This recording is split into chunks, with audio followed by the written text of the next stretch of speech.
आज हमने पढ़ा है gases exchange in plants, gases exchange in plants.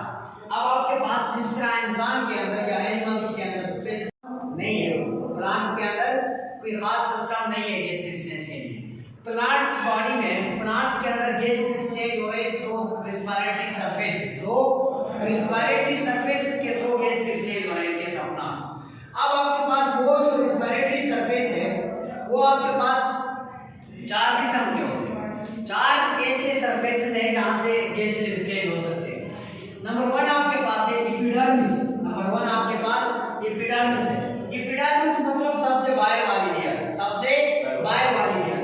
आया वो सबसे बाहर वाली लेयर रूट की है या स्टेम की है या लीफ की है, समझ आइए। इससे भी आपके पास गैस एक्सचेंज हो सकती है। उसके बाद एक क्यूटिकल लेयर, क्यूटिकल लेयर जो स्मॉल हर्बेशियस प्लांट है, कुछ प्लांट उनके लीफ के ऊपर एक वैक्सी लेयर होती है। क्या होती है? एक वैक्सी लेयर होती है। ये जो लीफ सरफेस है इसके ऊपर इस तरह वैक्सी लेयर होती है जिसको कहते हैं क्यूटिकल लेयर। वहां से भी गैस एक्सचेंज हो सकते हैं, वहां से भी गैस एक्सचेंज हो सकते हैं। उसके बाद है लेंटिसेल्स। लेंटिसेल्स स्मॉल ओपनिंग्स का नाम है, स्मॉल ओपनिंग यानी स्मॉल पोर्स का नाम है।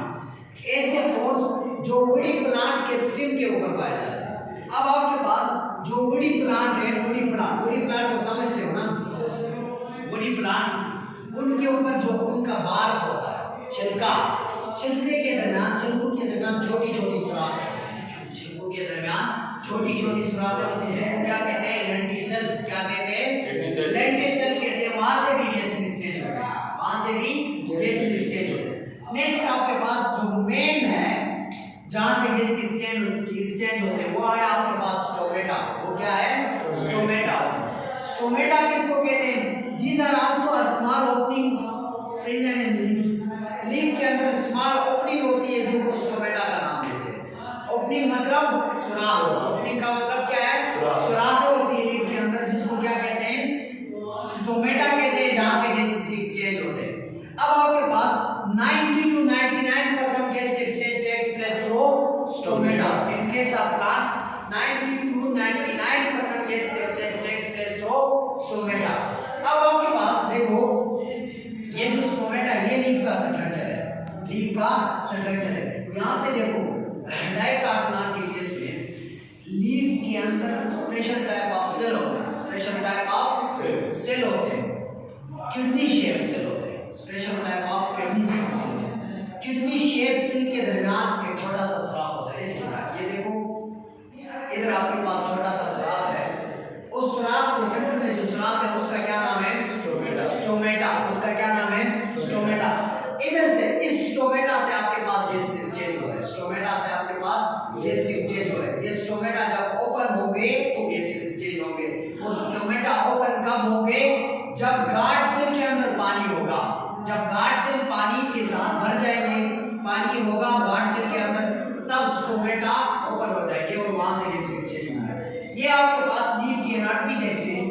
अपर एपिडर्मिस से ऊपर वाली है और ये आपके पास है भाई लोअर एपिडर्मिस, लोअर एपिडर्मिस। अब यहाँ पे आपके पास ये देखें, ये जो बीन शेप सेल है आपके पास, kidney shape cell, these are guard cell and इनके सेंटर में ये जो है आपके पास, इसको कहते हैं स्टोमेटा। यहाँ पे आपके पास बेसोफिल सेल है, पैरासाइट बेसोफिल और क्या नाम है, स्पॉन्जी बेसोफिल सेल है।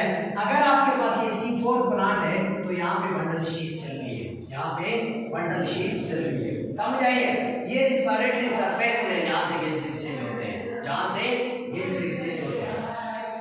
अब आपके पास हमारा मेन टॉपिक है गैस एक्सचेंज इन प्लांट्स। सो देखते हैं कि कैसे गैस एक्सचेंज होते हैं और कहाँ हो गए गैस एक्सचेंज।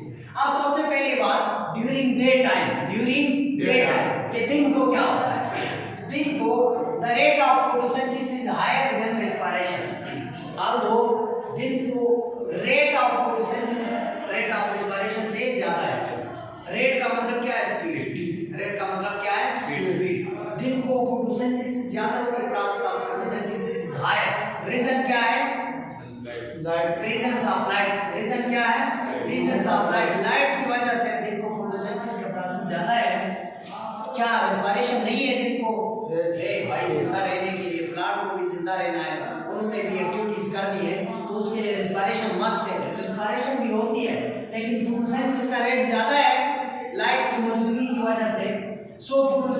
रिजल्ट में हमारे पास क्या बनता है? ऑक्सीजन बनता है। फोटोसिंथेसिस के रिजल्ट में क्या बनता है? ऑक्सीजन बनता है। और फोटोसिंथेसिस के लिए क्या चाहिए? इधर इक्वेशन देख के बताओ क्या चाहिए? कार्बन डाइऑक्साइड चाहिए। क्या चाहिए? कार्बन डाइऑक्साइड चाहिए। और इसके रिजल्ट में क्या बनता है? ऑक्सीजन बनता है। अब देखो इधर लीफ के अंदर आओ, लीफ के अंदर आओ, ये वही आपके पास स्टोमेटा है, गार्ड सेल है। यहाँ पे आपके पास आपको फोटोसिंथेसिस के लिए वाटर और कार्बन डाइऑक्साइड चाहिए। वाटर और कार्बन डाइऑक्साइड चाहिए। वाटर तो रूट एब्जॉर्ब करेंगे, फिर जाइलम के थ्रू लीफ तक आएगा वाटर। लेकिन कार्बन डाइऑक्साइड बाहर एनवायरनमेंट से आएगा। कार्बन डाइऑक्साइड बाहर एनवायरनमेंट से आएगा स्टोमेटा के थ्रू। बाहर एनवायरनमेंट से कार्बन डाइऑक्साइड आएगा स्टोमेटा के थ्रू लीफ के अंदर, सेल के अंदर।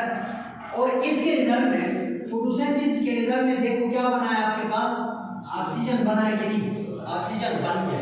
अब फोटोसिंथेसिस हुई है, उधर रिस्पायरेशन भी तो चाहिए। उसी सेल, बाकी छोड़ो, उसी सेल को भी एनर्जी चाहिए होती है, तो वहां पे भी रिस्पायरेशन नहीं होना है।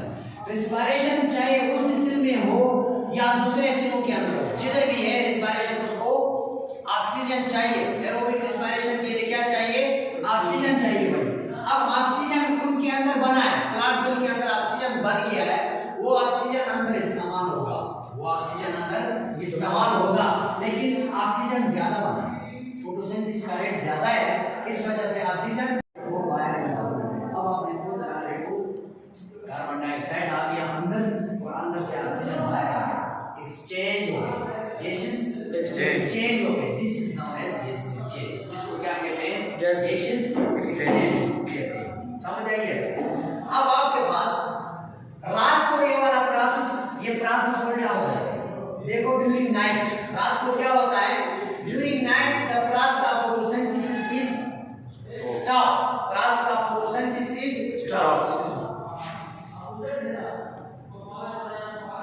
अच्छा, रात को क्या होता है? Process of photosynthesis is stop. Why stop? क्योंकि रात को लाइट नहीं होती, क्योंकि रात को लाइट नहीं होती, इस वजह से फोटोसिंथेसिस रात को नहीं है। लेकिन रिस्पायरेशन आपके पास चाहे डे नाइट है जो भी है, हर time pure your respiration is always occur. Respiration is always occur. अब रिस्पायरेशन के लिए क्या चाहिए? अभी आपने इक्वेशन लिखी है, ये देखें यहाँ पे रिस्पायरेशन की इक्वेशन आपने लिखी है। तो रिस्पायरेशन के लिए क्या चाहिए? ऑक्सीजन चाहिए भाई। रिस्पायरेशन के लिए क्या चाहिए? ऑक्सीजन चाहिए। अब आपके पास वो ऑक्सीजन बाहर एनवायरनमेंट से एब्जॉर्ब करेंगे ना। अब रात को फोटोसिंथेसिस तो नहीं है जो अपना ऑक्सीजन ये इस्तेमाल करे, इस वजह से रात को इधर देखो ये लीफ है, ऑक्सीजन भी बाहर से लेंगे प्लांट। रात को प्लांट ऑक्सीजन भी बाहर एनवायरनमेंट से लेंगे और इसके रिजल्ट में देखो ऑक्सीजन बाहर से ले लिया है प्लांट, ऑक्सीजन प्लांट ने बाहर से ले लिया है। लेकिन रिस्पायरेशन के रिजल्ट में क्या बनता है? कार्बन डाइऑक्साइड बन गया। रिस्पायरेशन के रिजल्ट में क्या बनता है? कार्बन डाइऑक्साइड ये बन गया। ये कार्बन डाइऑक्साइड अब प्लांट को नहीं चाहिए, अब प्लांट को नहीं चाहिए। क्यों नहीं चाहिए? क्योंकि फोटोसिंथेसिस नहीं है। कार्बन डाइऑक्साइड क्यों चाहिए प्लांट को? फोटोसिंथेसिस के लिए चाहिए ना। अब रात को फोटोसिंथेसिस नहीं है भाई, तो कार्बन डाइऑक्साइड से क्या करेंगे प्लांट? अब जो कार्बन डाइऑक्साइड रात को बना है वो कार्बन डाइऑक्साइड रिलीज होगा, वो कार्बन डाइऑक्साइड रिलीज होगा। देखो रात को प्रोसेस उल्टी हो गई है। ऑक्सीजन अंदर लेते हैं प्लांट और कार्बन डाइऑक्साइड बाहर निकालते हैं, वो कार्बन डाइऑक्साइड बाहर निकालते हैं। समझ आइए? समझ आइए? फिर से यहाँ पे देखो गैस एक्सचेंज हो गई, लेकिन उल्टा हो गया। गैस एक्सचेंज हो गई, ऑक्सीजन और कार्बन डाइऑक्साइड आपस में एक्सचेंज हो गए, ऑक्सीजन और कार्बन डाइऑक्साइड आपस में एक्सचेंज हो गए। इसलिए हमारे लोग कहते हैं ना कि रात को दरख्त के नीचे नहीं बैठना है, रात को दरख्त के नीचे नहीं बैठना। पता नहीं कोई जिन छिन आते हैं, कोई जिन छिन नहीं आता। वो क्या होता है कि रात को पौधों को भी ऑक्सीजन चाहिए और आपको भी ऑक्सीजन चाहिए होता है। अब रात को पौधे भी ऑक्सीजन लेते हो, आप भी ऑक्सीजन लेते हो, पौधे भी कार्बन डाइऑक्साइड सिक्रीट करते हैं, आप भी कार्बन डाइऑक्साइड सिक्रीट करते हो। सो सांस लेने में थोड़ी दुश्वारी होती है, सफोकेशन होती है। आपको क्या होती है? सफोकेशन होती है। इसलिए हमारे लोग कहते हैं रात को दरख्तों के नीचे नहीं बैठना, पता नहीं कोई और कुछ हो जाता है, तो कुछ भी नहीं होगा। समझ गई? Got it? क्लियर है?